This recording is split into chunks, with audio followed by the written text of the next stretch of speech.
ने चीन की चुनौती का जवाब देने के लिए बड़ा खेल कर दिया और दुनिया की सबसे ऊंचाई पर शिंकुला टनल बनाने का ऐलान कर दिया। वर्ल्ड का लॉन्गेस्ट एंड हाईएस्ट, जी हां, मैं पूरे विश्व की बात कर रहा हूं, longest and highest tunnel in the world. और ये बनेगा बेसिकली जो लद्दाख और हिमाचल प्रदेश को कनेक्टिविटी करती है, शिंकुला पास। 26 जुलाई को पिछले 25 सालों से इसको कारगिल विक्ट्री डे के नाम से मनाता है, कारगिल विजय दिवस। और आज मोदी साहब जो पहुंचे द्रास में, कारगिल में, वहां उन्होंने तकरीर भी की। दुनिया जो है वो कहती है कि आगे बढ़ना है, हमने जो है वो तरक्की करनी है। पाकिस्तान के जनरल कर्नल जितनी भी अथॉरिटीज हैं वो कहती हैं हमने जंग करनी है। इंडिया कहा जा रहा है कि 4th लार्जेस्ट मिलिट्री स्पेंडर है ग्लोबली। अगले दिन बहरहाल मैंने इंडिया के vice chief of naval staff को सुना, जिन्होंने ये कहा कि जो आत्मनिर्भर भारत है, इससे it will take a lot of time to make Indian defense forces autonomous. So we need to immediately buy the military hardware. India की जब मईशत कमजोर थी, ये तो अब उसकी सिलिकॉन वैली वगैरह जो मेहरबानियां शुरू हुई और सन 2000 के बाद उनकी जो है मईशत जरा बेहतर हुई। उससे पहले क्या मईशत थी? जो पाकिस्तान इकोनॉमिक टाइगर था, जब एशियन इकोनॉमिक टाइगर था 1974 तक, तो तब पाकिस्तान जो है वो कहाँ खड़ा हुआ था? देखें, जब हमारी मईशत थी तो फिर बांग्लादेश क्यों बन गया? भारत हमारा, हम स्ट्रेटेजिक पार्टनर बनाना चाहिए। उसको हमें जापान, इजराइल, साउथ कोरिया, उसको नेटो एलाई की तरह ही हमें ट्रीट करना चाहिए, क्योंकि इन द लॉन्ग रन हमें तो चाइना से खतरा है ना। चाइना हमारा मेजर एडवर्सरी होगा, तो इस वजह से भारत को हमें प्रोमोट करना है एज।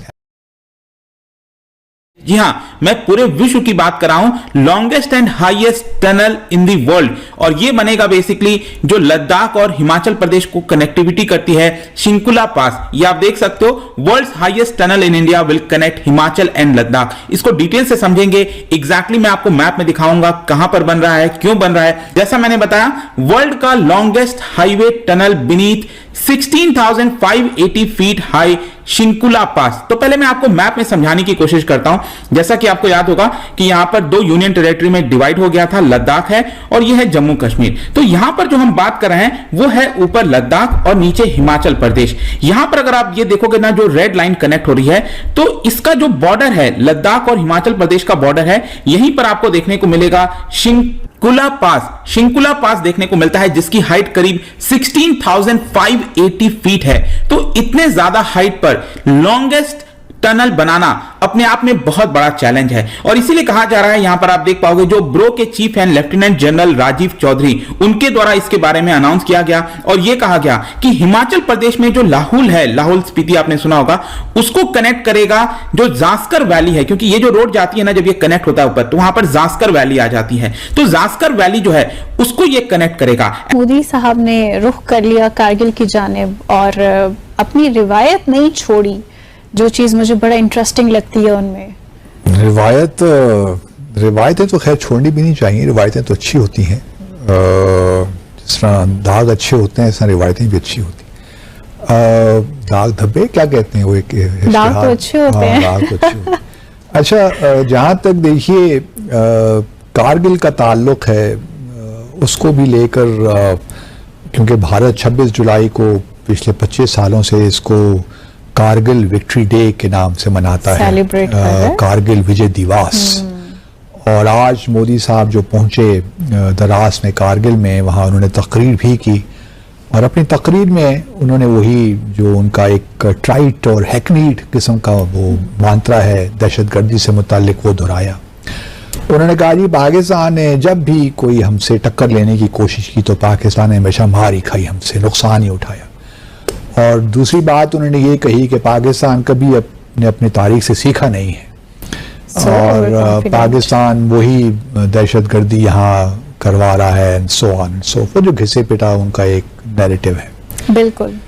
अच्छा, कारगिल के मुताल्लिक हमारे पाकिस्तान के अंदर भी हमारे बहुत से दोस्त हैं जिन्होंने कारगिल के बारे में लिखा भी, क्योंकि आज 25 साल उसको हो गए हैं इस वॉर को, तो उसके बारे में बहुत कुछ लोगों ने लिखा भी। और हमारे अपने लोग ही पाकिस्तान को मोरिद इल्ज़ाम ठहराते हैं, ख़ास तौर पर परवेज़ मुशर्रफ साहब को।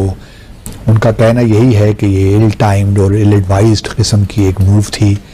पाकिस्तान और भारत एक लिहाज से progress, they were moving towards normalising their relations. वज़ीर आज़म अटल बिहारी वाजपेयी साहब तशरीफ लाए थे फरवरी में 1999 में, और उसके बाद 21 फरवरी को डिक्लेरेशन भी यहाँ लाहौर डिक्लेरेशन के नाम से हुआ था। तो उसमें यही तय पाया गया था कि हम तमाम जो इश्यूज़ हैं उनको हम गुफ्तगू शुनीद के ज़रिए हम हल करने की कोशिश करेंगे उनके ज़रिए। अगले दिन बहरहाल मैंने इंडिया के vice chief of naval staff को सुना, जिन्होंने ये कहा कि जो आत्मनिर्भर भारत है, इससे it will take a lot of time to make Indian defence forces autonomous, so we need to immediately buy the military hardware. So अगर आप जाएं और जिसे वो कहते हैं ना कि सिपरी का डाटा देखें, जो Stockholm institute of peace Research institute है, अगर आप उसका डाटा देखें जाके, ठीक है, तो देन आपको पता चलेगा कि how things are being shaped, चीजें कैसे जो है वो शेप हो रही हैं। और ये जो सिपरी है, इसमें जो Stockholm International Peace Research Institute जिसे बोलते हैं, इसमें देखा जाए तो जो ग्लोबल मिलिट्री एक्सपेंडिचर है दैट इज $2.443 बिलियन, यानी कि almost $2.43 trillion the world is spending in 2024, which is 6.8% increase as compared to the previous 2023. अब इंडिया जो है उसमें तगड़ी पोजीशन में है, ठीक है जी। इंडिया कहा जा रहा है कि 4th लार्जेस्ट मिलिट्री स्पेंडर है ग्लोबली, ठीक है। जो सिपरी डाटा देता है दैट इज अ डिफरेंट, वो कहता है अबाउट $83.6 बिलियन इंडिया ने जो है उसके पास है। जो इंडियंस जो डाटा देते हैं, जो इंडियन सोर्सेज से मिलता है, that is about $76 billion defence budget.